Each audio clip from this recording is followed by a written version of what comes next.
Welcome to The Explainer. Today, we're unpacking a genuinely incredible American story, the evolution of hip-hop. We're going to trace this massive, fascinating journey all the way from neighborhood block parties in the Bronx to a multi-billion-dollar global empire.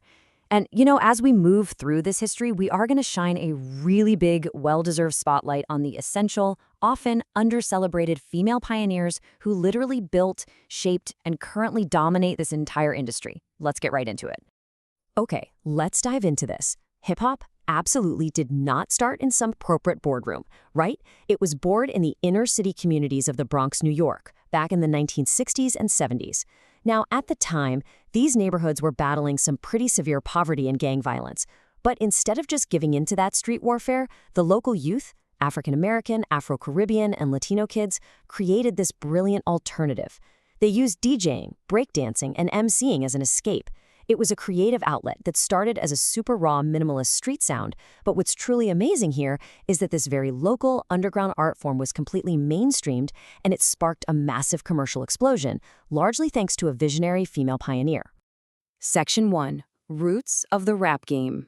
So let's trace the foundational sounds and the specific people who brought this music from local neighborhood parks directly into the recording studio. Starting in the 1970s, you've got pioneers like DJ Kool Herc, giving the community its musical blueprint at these legendary local block parties. But the moment everything really shifts, that's 1979. Sylvia Robinson of Sugarhill Records recognized the massive commercial potential of this underground expression. She went ahead and produced Rapper's Delight by the Sugarhill Gang. Sylvia was the absolute catalyst here. She took rapping, which was a hyperlocal underground sound, and dropped it directly into the mainstream consciousness. Honestly, without her keen ear and sharp business sense, that transition to commercial hip-hop films and major record deals, which eventually kicked off the new school era in the mid-1980s, well, it might never have happened.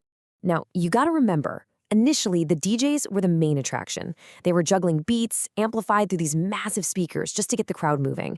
But as their turntable manipulations became incredibly complex, requiring literally all of their attention, they had to hand the microphone over to a crew of MCs. And these MCs really leaned into a rich African-American oral tradition known as boasting. Basically, boasting is an oral tradition rooted in self-aggrandizement. Early MCs used it in a really fun, recreational way to brag about their verbal skills, and of course, the DJ's technological prowess. It was all about hyping up the crowd and competing with other crews to see who could rock the house the best. Section 2. The Golden Era Queens. The mid-1980s brought this massive stylistic shift to the genre, completely moving away from those early party days, and this brilliantly illustrates the divide between the old school and the new school.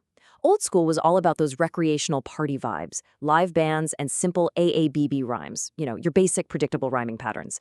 But the new school, it totally substituted those fun party sounds of the 70s for the aggressive, pretty dissonant reality of the inner cities in the 80s. Artists started using heavy backbeats, synthesizers, and drum machines. They even incorporated the real sounds of city life, like sirens and gunshots.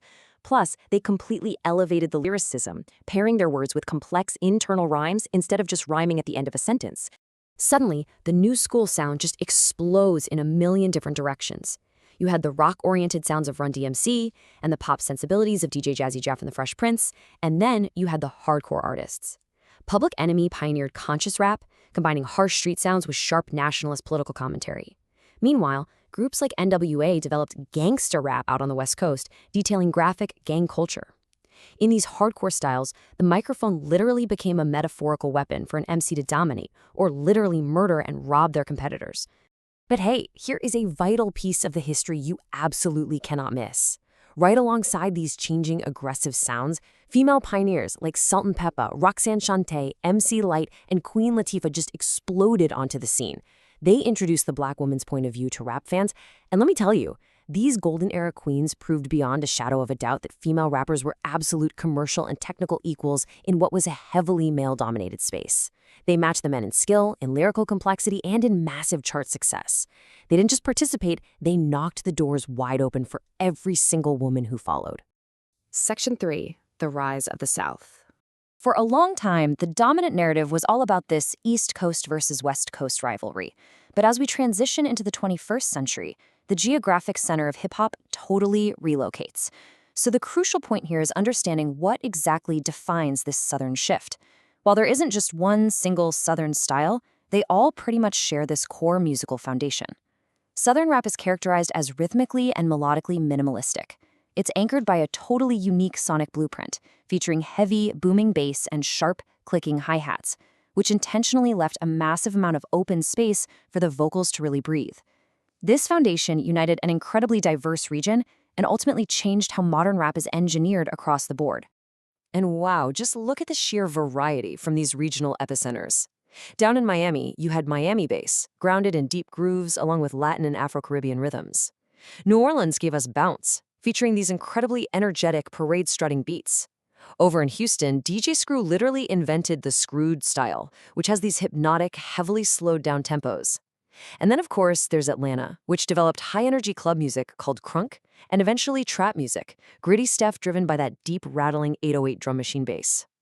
What started as highly specific local traditions completely crossed over to become undeniable, massive international pop trends. Section 4, a new mainstream era. All right, as we move into the 2010s, things shift again. Advances in laptop self-production and the instant sharing power of social media drastically changed the industry's power dynamics forever. During this decade, we saw a major resurgence of conscious rap crossing back over into the mainstream. This was a really direct musical response to the social and political climate of the time, with increased tension surrounding the Black Lives Matter coalitional movement, as well as nationwide protests regarding police and vigilante shootings of unarmed Black citizens. The music adapted. Artists utilized their platforms to respond directly to the climate, integrating socially conscious messaging and critiques of the justice system right into their art. It brought a powerful message of awareness straight to the mainstream charts. A truly profound example of this is Kendrick Lamar's 2014 track, All Right. That lyric, "We gon' be all right," literally became an anthem of hope. It was chanted by young protesters nationwide. It's just a powerful reminder of hip-hop's enduring legacy as a social mirror, a genre that not only reflects the real struggles of marginalized communities, but provides a unifying, uplifting voice during times of deep social unrest. But there's another massive story from the 2010s. And it connects right back to that incredible legacy of female empowerment we were talking about earlier. In this new era, female MCs basically took the craft of making rap music right out of the hands of traditional industry moguls. By utilizing modern tools for self-production and independent publishing, women rappers seized total control of their artistic direction. And from there, they proceeded to completely dominate the global charts.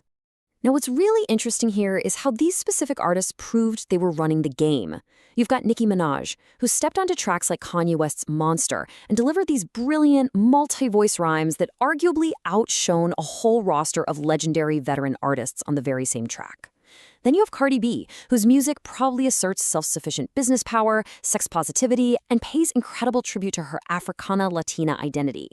Both of these artists proved beyond any doubt that female MCs are no longer just participating in hip-hop, they are the undisputed drivers of the genre. They are commanding massive global consumer markets entirely on their own terms. So we end up here.